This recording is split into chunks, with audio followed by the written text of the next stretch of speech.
sponsored by the friends and partners of Inspiration Grace Ministry.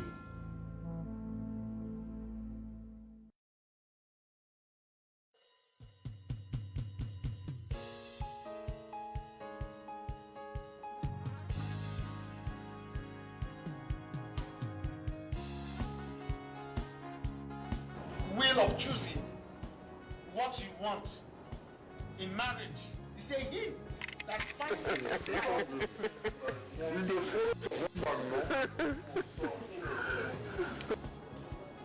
for watching us. As you can see, our apostle have said it all.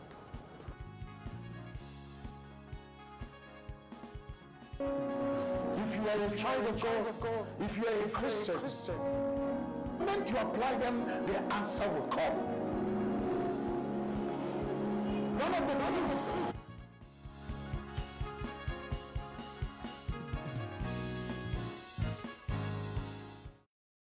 Good afternoon, viewers. Welcome to our first episode on our Q&A on marriages with Apostle Canice Okere. Apostle Canice is the senior pastor of Inspiration Grace Ministries, Port Harcourt, Nigeria. I'm Onyuku Choma. I'm Choma Chikeze. Today we'll be looking at the grassroots, the foundation, the very beginning, how to find the right spouse. And sir, we'd like to start from the basic question. What can you define marriage to be? All right, that's a good question. This is one of the bases, the fundamentals. There's nobody in this world that did not come out of a family. Everybody has a family. Whether you know your parents or not, a woman gave birth to you. You had a father. To know what actually is this thing called marriage. If we must look into that, we will start from the beginning, from the book of Genesis, when God created man. In creating man, God saw that Adam was lonely, and God decided, I must get him a helpmate. And that was what brought the issue of marriage, family, so that they can reproduce. That was where it started. And if you look at the word Adam, the Hebrew word for Adam means dust. So man was formed out of dust. But woman was formed out of man. That means no man can do without marriage. No woman can do without marriage. Yes, I agree with you. You may say, oh, there are people who will not marry in this life. Yes, there are. But marriages are in different ways. We are looking at the men marriage in particular. In the book of Genesis, chapter 2, I'm going to read this, verse 24. Genesis chapter 2, verse 24, it says, therefore shall a man leave his father and his mother, and shall cleave unto his wife, and they shall be one flesh. These two people becomes one flesh. That is what happens in marriage. And this is where it starts. This is the beginning. And this beginning has an important thing in it. That important aspect of this thing called marriage starts by man understanding who he is and the purpose of God for him. When God created man, he saw that man was lonely, and man cannot be able to serve him faithfully without a spouse. Man cannot do the whole work alone without a wife. God decided to make man become what he wants man to be, and that is marriage. So, brethren, this morning I want you to know that this thing called marriage, it started from the beginning. Even though today there are so many people seeing marriage as, why do we need marriage? I don't need marriage. A man is marrying another man, a woman is marrying another woman. The Bible has a standard for man. You can live your own life, you can do whatever you want to do, but that will not cancel what God has said. And God created this world for a purpose. You can decide to go against his wish. That will not mean that what you're doing is the right thing. But you're free. He gave every man choice to take. And every man is free to take that choice to any level he wants it. I think that is what I think marriage is all about. Okay, thank you, sir. Now we'll move to the next question. As we can see, so many people find it difficult to find the right partner. So, sir, can you tell us how one can find the right spouse? Yes. We will still continue with the beginning. The Bible says, a man shall leave his mother, shall leave his father, and will cleave to the wife, and the two shall become one. First of all, man must realize that he's empty,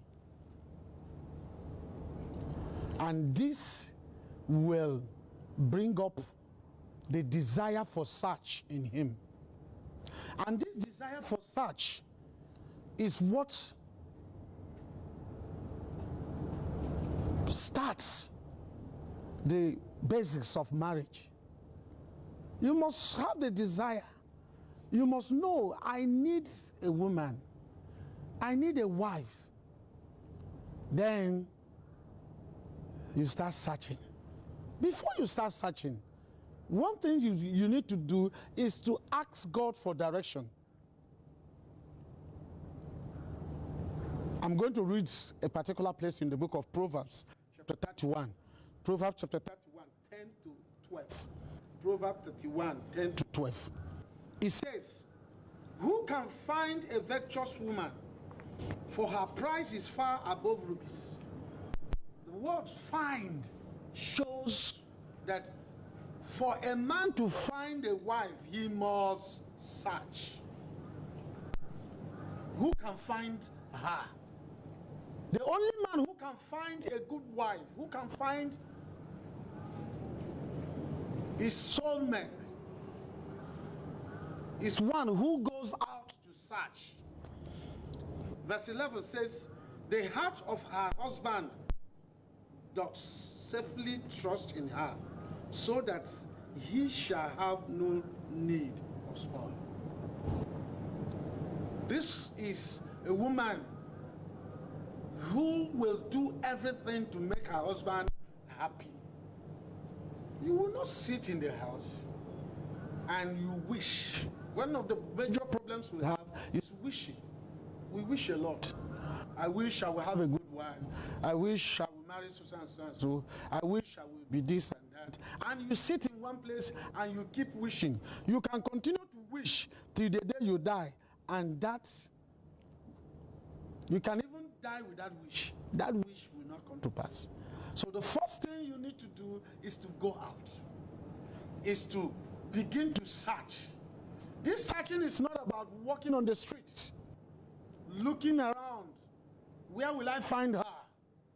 You must start with God. You must start with God. Every responsible child of God who is looking for a wife must first of all start with God.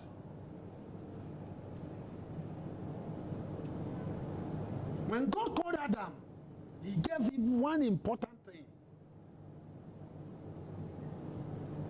and that was the Garden of Eden. That garden, the Hebrew word for it is the place where God dwells. So God kept man in his presence. So any man that wants to find a wife must stay in the presence of God. If you leave the presence of God, you will make mistakes. Why? You will begin to look at the physical things. Oh, she's this, she has that, she looks like this. I want a woman who looks this way or who looks that way. And by the time you start with that, you have missed the fundamentals. You have missed the basics. And when you make that mistake, you can live the rest of your life with it. So you must first of all start in the presence of God. God kept man in the Garden of Eden. Eden in the Hebrew word means the presence of God. Man stayed in the presence of God, and God saw that in his presence, yes, whatever you need, the answer comes in the presence of God. Any man who wants to find a wife must first of all seek the presence of God, and that presence brings you to the action you will take. That action, a man must take action. That is the action of moving. But you must first of all start from there. It's not just, maybe don't misunderstand me. It's not all about prayer. Oh, I prayed and prayed and prayed and prayed. No. If you rely only in prayers and you sit one place and say, I'm praying, God will bring my husband, God will bring my wife. No. He may not see you. He may not see you. Now, remember what I said earlier. There must be a desire. Man must have a desire. That desire is what makes you, God, I need a wife. And that desire takes you up. You begin to search. You search and you find. That's when you start searching. Since you started from the presence of God, the Spirit of God will begin to lead you in the right direction on where to go, where not to go, what to do, and what not to do. Thank you. Okay. So thanks for that. How do we know that this is the right person? You know, when searching, we said we start from the presence of God, yes, and then we go out to search. So in the process of searching, we see a whole lot of beautiful people. So how do we know that this is the right one? Because when you're searching, you see a lot of beautiful people, you see a lot of sisters, you see a lot of good people who looks like you. The book of Amos 3:3, it says, can two work together except if they agree? If there's no agreement, the issue of working together will not be there. Now, I am going to go into some details here. I'm going to explain some certain things. One of them is this.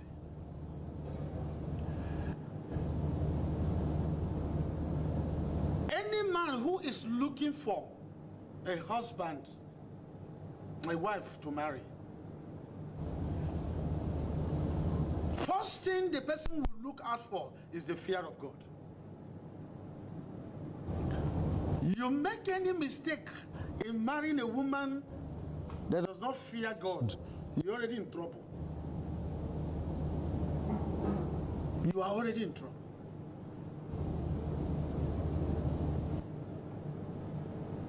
You must look forward to somebody.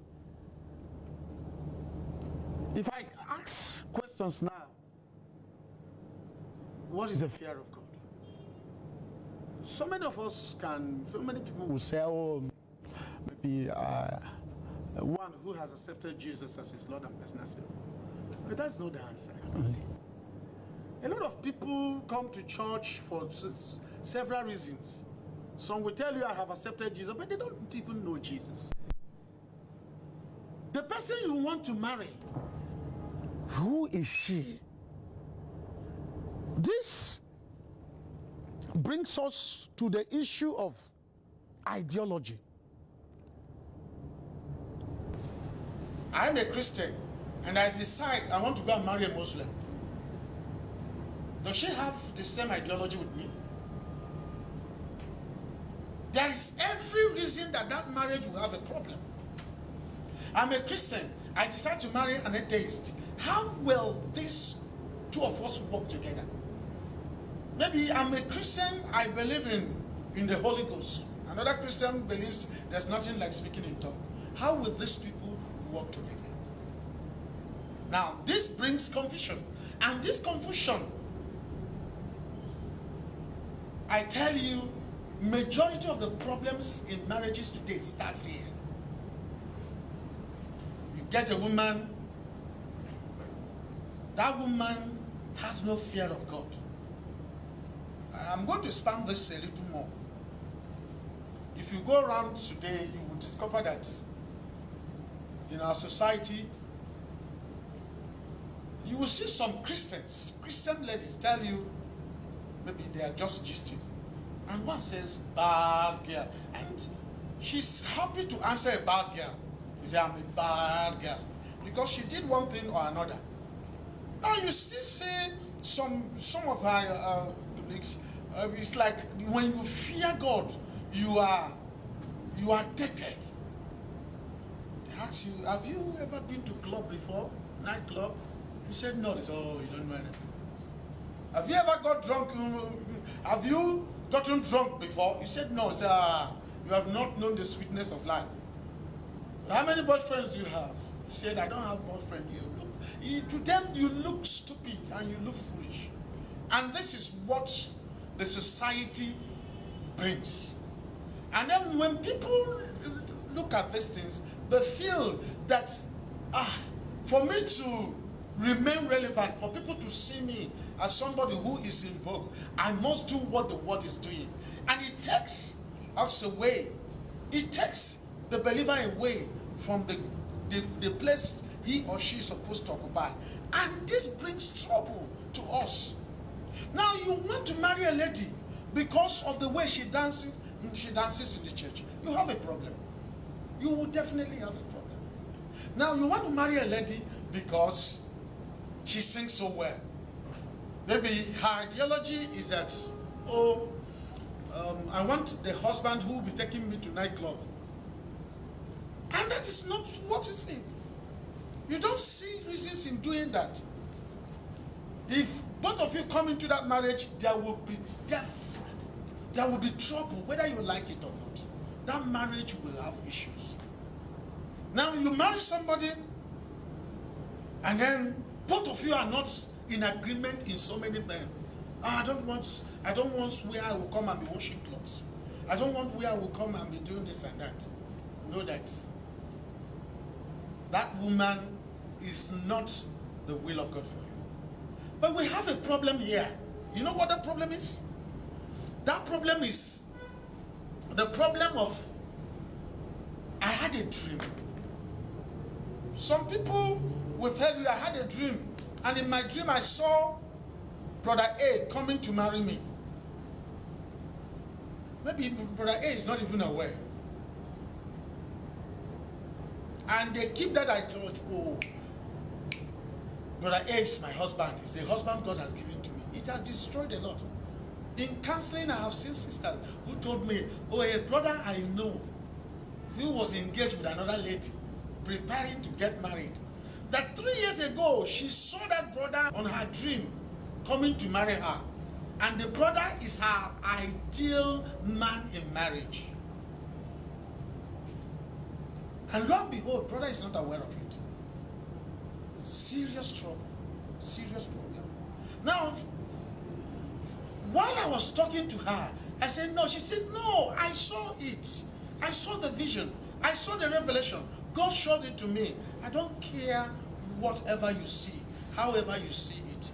Let me tell you, if both of you are not compatible, let me tell you, don't go because you saw one vision or another.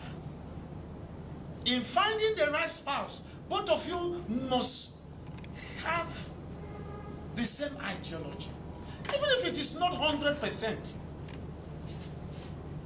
you discover the woman must be somebody who is teachable. The man too must be somebody who is teachable. If these two people are not teachable, oh darling, let's do this. No, I don't want that.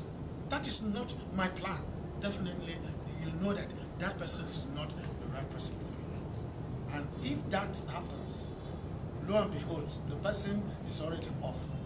So, but when you see the right thing, the fear of God, every child of God who has the fear of God must have a mentor. Let me use the word a mentor. And that mentor is one that, okay, a young man comes to marry you. Which church do you go? I don't go to church. You must have my ideology. You must come to my church. Understand the kind of things I believe, the kind of things I agree with. Or she must come to my church. See, this is what I believe. Can both of us walk this way? Yes, we can. But if not, then let's cancel this. In short, break that relationship immediately. Don't waste time, because you will end up crying tomorrow if you go into such a relationship. And again, there is another important aspect. You see, when you have a mentor, if there's problem tomorrow, because any man, young man, your woman who fears God has somebody that if he or she is doing bad, you say, call so person. And when they call the person, he comes into that issue, the matter is solved immediately. My daughter, why are you doing this? My sister, why are you behaving like this? You see what the Bible says, and you see solution comes. You see the man listens. Then you are going to marry a young lady, you're going to marry a man who doesn't care about any other person. Definitely you have a problem. These are ways to know this is the right person for me to marry, and this is not the right person for me to marry. Not just maybe a lot of us, even pastors, make this mistake. They look at the beauty of the woman, and they said, oh, I love this lady. She can be the real pastor's wife. She meets all the requirements. And let me tell you, if problem starts tomorrow, that beauty will no longer matter to you. I was addressing a man here in Port Harcourt. Very wealthy man, very, very wealthy. If you see the wife, very beautiful, tall, elegant. She has 4 children, but you wouldn't believe she has even put to bed one. Beautiful woman. And do you know what the husband told me? She said, if this one is a woman, I'm not saying her. And the woman and the man is not even, the lady said, for the past 3 years, we have not stayed as husband and wife. But they live in the same house. The man comes and goes out.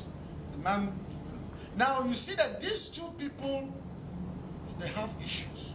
And that issue is the issue of ideology, the issue of compatibility. These two people, they are not compatible. Now, what we do mostly is we begin to bind Satan, rebuke Satan. Satan, you did this, you did that, you did it. But we missed it from the beginning. And another thing is, a lot of us do not bring God into our marriages. I know of a sister who wants to marry. The moment she spoke to me about that marriage, I said, okay, let me pray.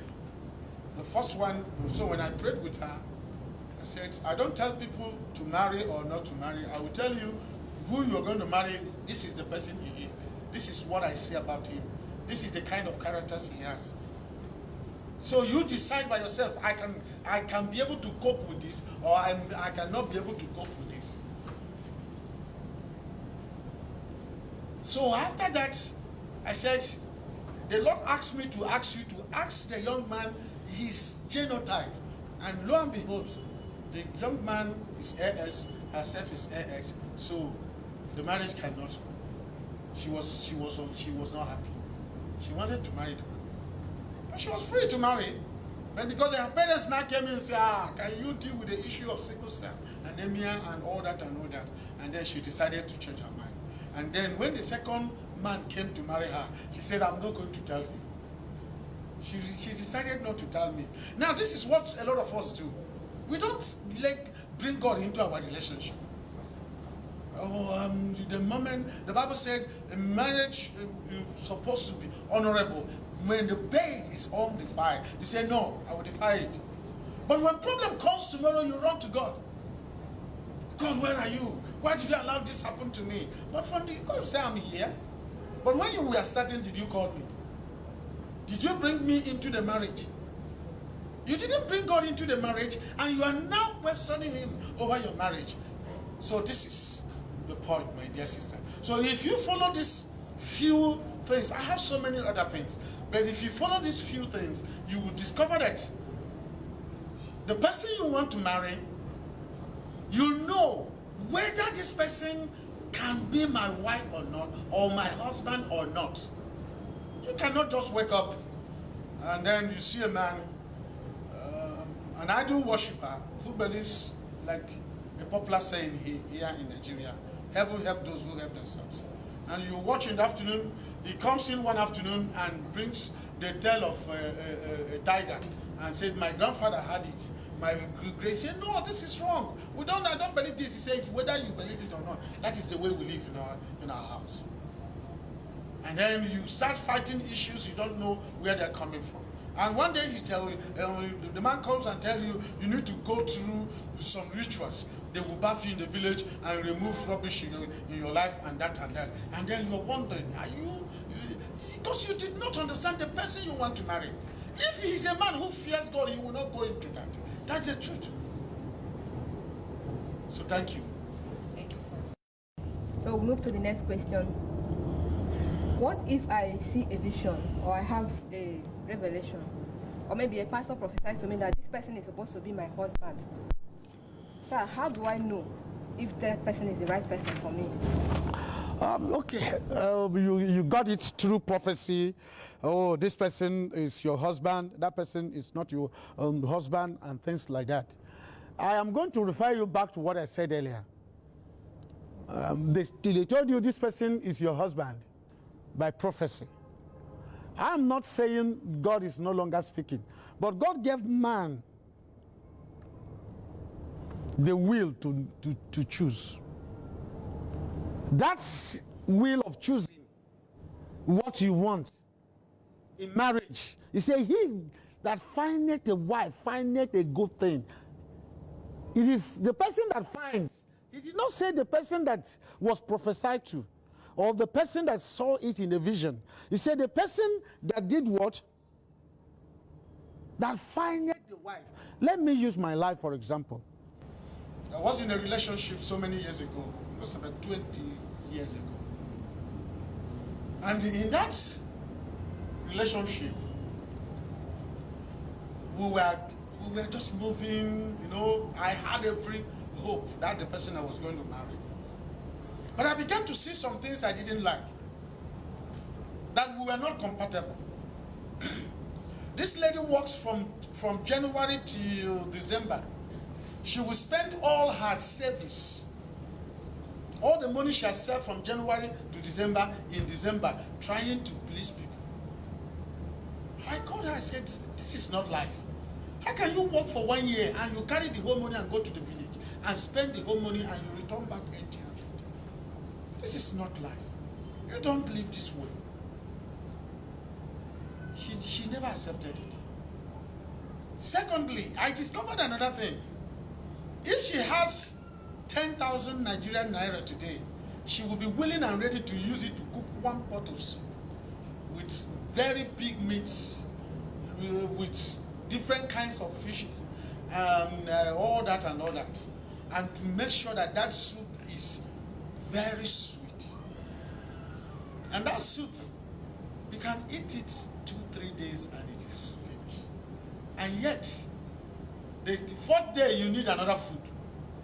And why that 10,000 can carry the people for 1 week plus to 2 weeks, she will use this to cook one pot of soup.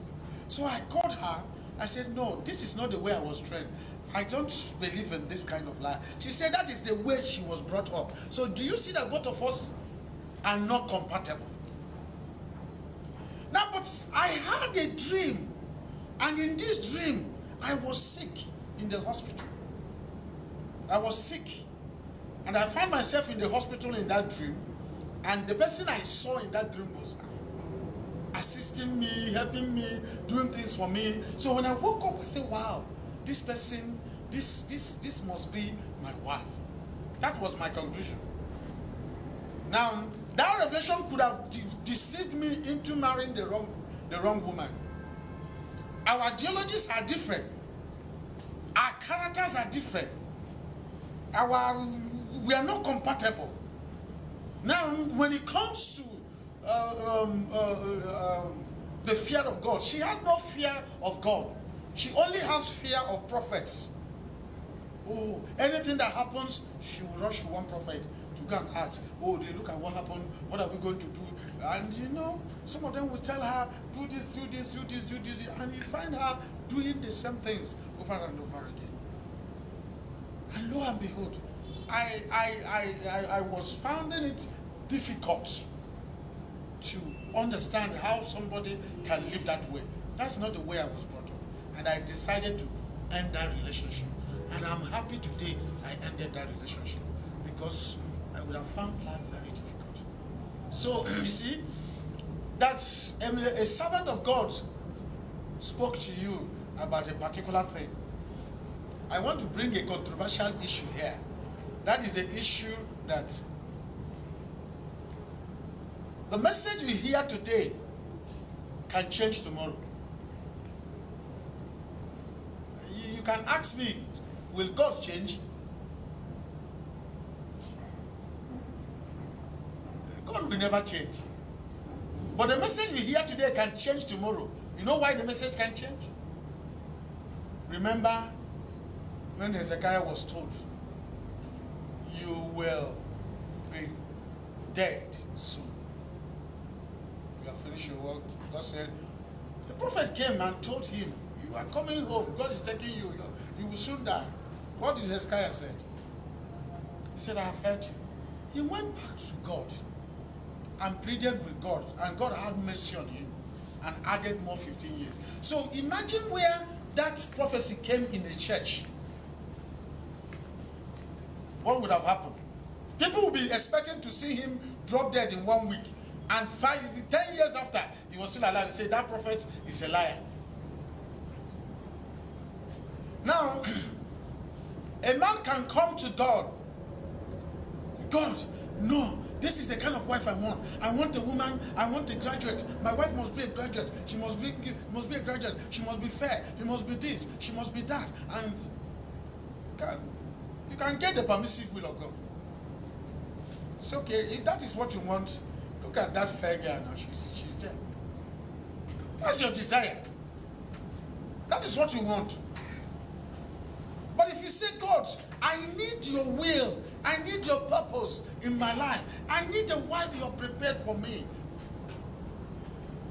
a woman who both of us will serve you together, a woman who both of us will make heaven together, that is what I'm looking for. And let me tell you, brothers and sisters, you will have that. That is what will come. So do not rely, when it comes to the issue of marriage, on dreams. To conclude, rely on these things that I have mentioned earlier. You must be compatible. You must have the fear. Both of you must be people who respect God, who have people you respect in your life. As I am today, there are people who, the moment they call me and they say, don't do this thing, immediately I will stop it. That's the truth. But there are people who don't have anybody who can ever speak to them. You have such a man, run. No matter the revelation you have, no matter the prophecy that came, run. Don't. If you are already in such kind of relationship, break that relationship, it will destroy you. Thank you. Thank you, sir, for the answer. I'm sure someone out there would like to know. You've mentioned about the fear of God, the one quality. You mentioned compatibility and also having a teachable spirit.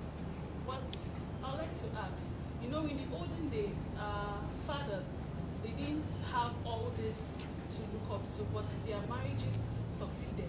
But now we have guidelines and policies. We have a very high rate of divorce. What will you say about that? Okay. I am going to start by saying this. If you look, you will discover something. That our forefathers married people they know. Are you hearing me? Married people with the same ideology, almost the same culture, almost the same belief. You are from this community or this village. You already know the person in the other village. They will tell you, oh, she's very hardworking, because your people sees her going to the farm, doing farming work, doing so many things and things like that, and they know. They have watched her. In the morning, they watch her see some elders. She say, "Good morning, sir." And you know, in our African culture, we love respect. And then they watch all these things. When they watch all these things, they say, "Wow, this lady will be good for my son." And when that boy is coming too, the parents of this young girl will ask questions. Some of them already knew the boy. He's a very respectful boy. He's a very good person. Oh, he's this and that and that. And you know that both parties know themselves. Now, they know, most of the times they go to the same church. Most of the times they do their ceremonies together. Most of the times they do their celebrations together.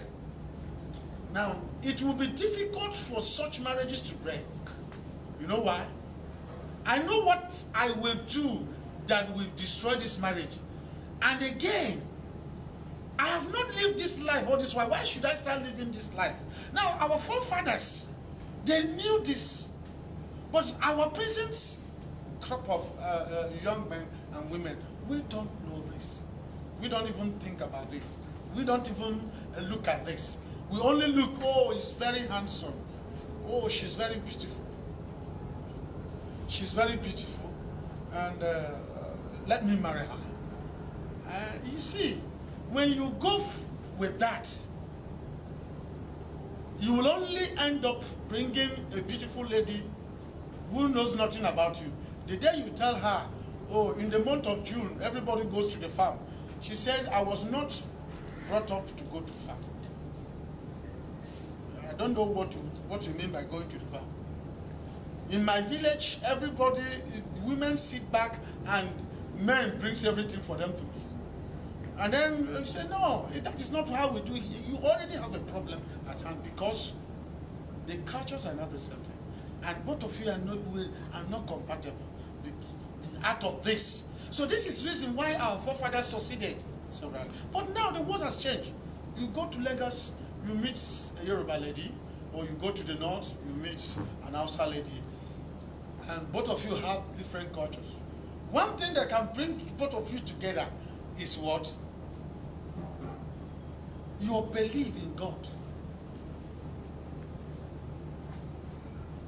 You must be spiritual about this. Let me tell you, it is difficult for somebody I have tutored, a young girl and a young boy coming together to marry, and they will have problems in marriage. It will be difficult. That marriage is will succeed by 90%. Let me use the word 90 or above 90%. You know why? Both are hearing the same word. Both are having the same understanding, the same spiritual upbringing. So even when they are married, this one cannot say, oh, we have fasting in the church, 3 days fasting in the church, and the husband will say, no, you can't go anywhere. Where are you going? You must stay here. Because he already knew our church fast, and our church is going to fast. He will not stop his wife. Even if he will stop her, he will say, baby, please, can we do this thing based on this or based on that? And both of you will agree, and that agreement will bring unity will bring cohesion. Thank you. All right, thank you. We are going for the last question. Okay, go ahead. Okay, so the last question is talking about submissiveness. Like we've been hearing about a woman being submissive to the husband. In a situation whereby a man is not carrying out his duty as a husband, why should that woman be submissive to that man? Okay. Yes. When a man is looking for a wife, I will say this over and over again. The Bible said it from the onset. God said it in his word. And the area that is beautiful about this is that he said, husbands, love your wife, and wife, submit to your husband. Now these two people, husband, wife, both have responsibilities. Let me say it here. If a man knows he is not capable of loving his wife, don't marry. Don't go into marriage. And if a woman knows that she is not ready to submit to a husband, I am going to say, you too, do not marry, because both of you will only end up bringing children that are going to suffer. 2 Corinthians, let me read it. 2 Corinthians, I'm going to read 2 Corinthians chapter 10, verse 6. 2 Corinthians chapter 10, verse 6. 2 Corinthians chapter 10, verse 6.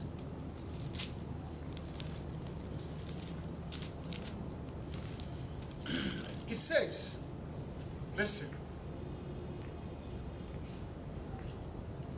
and having in a readiness to revenge all disobedience, when your obedience is fulfilled. Now,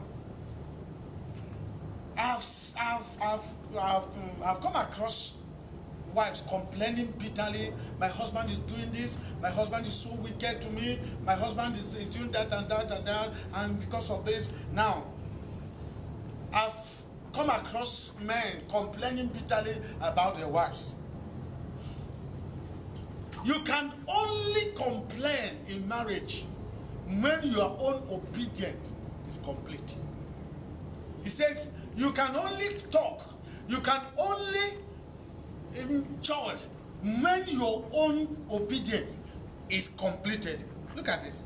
He said, and having in a readiness to revenge all disobedience. So when your obedience is fulfilled, before you begin to complain, oh, this, that, then you must keep your own part. And that part is the part of a woman submitting to the man, and a man loving wife. Submission is a very difficult thing for anybody to talk about or to go into. You know why? Reason is this. What if you are submitting to a man and he's a criminal? What if you are submitting to a man who is a wife beater, who beats you always and that? Will you continue to submit? What if you are a wife submitting to a husband who you work and you get salary, you bring that salary, and he takes that salary to go and look for other women, give it to other women? Will you continue to submit? Now, but when you come into marriage, the Bible says submit. Yes, the truth there is that's why you must be careful. God said, I hate divorce. If God says, I hate divorce in the Bible, and man comes up to say, I like divorce, how can you like what God hates? Does that make sense? It doesn't make sense. God said, I hate divorce. And if God hates divorce, so you have no reason whatsoever to like that thing called divorce. When it comes to submissiveness, You have your own things to do. Before you get into that marriage, do what? Pray. Find out the things I told you about. The things I said. He must be God-fearing. If it's a wife, the man must look and find a woman who will be submissive. When we talk about submissiveness, you know, some people will come up and they say, oh, it is the duty of the man to provide everything. It is his responsibility. Yes, I was on my own. And then some of you cannot, some ladies cannot buy anything for the man that wants to marry. What's the reason? They said I was on my own, he came, so he should take the responsibility. That is it's not what it should be. At the same time, so you find some people in marriage, they contribute nothing. They say, oh, I mean, if you are incapable of providing for your wife, you have denied faith. You are worse than an infidel. They quote scriptures for you. You are nothing better than an office secretary. Because an office secretary is obedient to her boss because her boss pays her what? Bill. Is there anybody just walk out of the street and you see somebody, you give the person 20,000 naira and ask the person, can you please carry this thing for me? He will willingly carry that thing. Why is he obeying you? Because you are solving his or her problems. And that is what. So marriage is not about problem solving. There are women today, the moment their husbands lose their job, they will tell you, I'm still submissive to him. But do you know what they do? They start up. Maybe the man doesn't like okra soup, for example. That is what they will be making. You know, the day you bring money in this house, we cook other things. That is what we can afford. I am the one providing everything. I am the one doing everything. I'm the one solving all the problems. Is this submissiveness? That is not submissiveness. Now, and you discover that when you talk about submissiveness, it is on both sides. Because a man must make sacrifice. A woman must make sacrifice. The man must, there are things you don't like, but you find out that is some of the things your wife is doing, and maybe she likes wearing her clothes and packing them somewhere, and you don't like that. But because you're married now, you say, okay, honey, is that where you keep it? Now, you do what? You make a sacrifice. You see some women who will tell you, look, I must have a holiday in America by no matter what. My mates are going there. Well, and the man is saying, now we don't have money. Why don't we? The right wife will do what? We submit. Now, but some husbands are so irresponsible. Some are buying buses for churches. Some are giving big money for church, building churches, and yet their family cannot feed. Their children's school fees, they are not paying. Yes, they are in the church. But let me tell you, that is an irresponsible man. You must do the work of God. Yes, you must take care of your family. And then as your wife submit, it is your duty to love her. And the area that is very fearful is that the way Christ loved the church, even while we were yet sinners, Christ still loved us. So even while your wife is making errors, you still love her. And that love goes not just while everything is okay, even at old age, you still love her. Even when things have changed, probably she can't walk well anymore, you still love her. Why? Because that is a command, and that is what you're supposed to fulfill. There is no other area that you will do it. Your culture may say, oh, learn to beat your wife so that she can respect you. Yes, our parents may have been doing that, and it is working for them. But it is against the word of God, and that will never make it right. What is right is what the word of God says, whether you like it or not. And that is it. Thank you. Thank you, sir. Viewers, we have come to the end of the conclusion of this episode. Watch out for the next episode. You can as well follow us on YouTube and Facebook. Inspiration Grace Ministry. Thank you.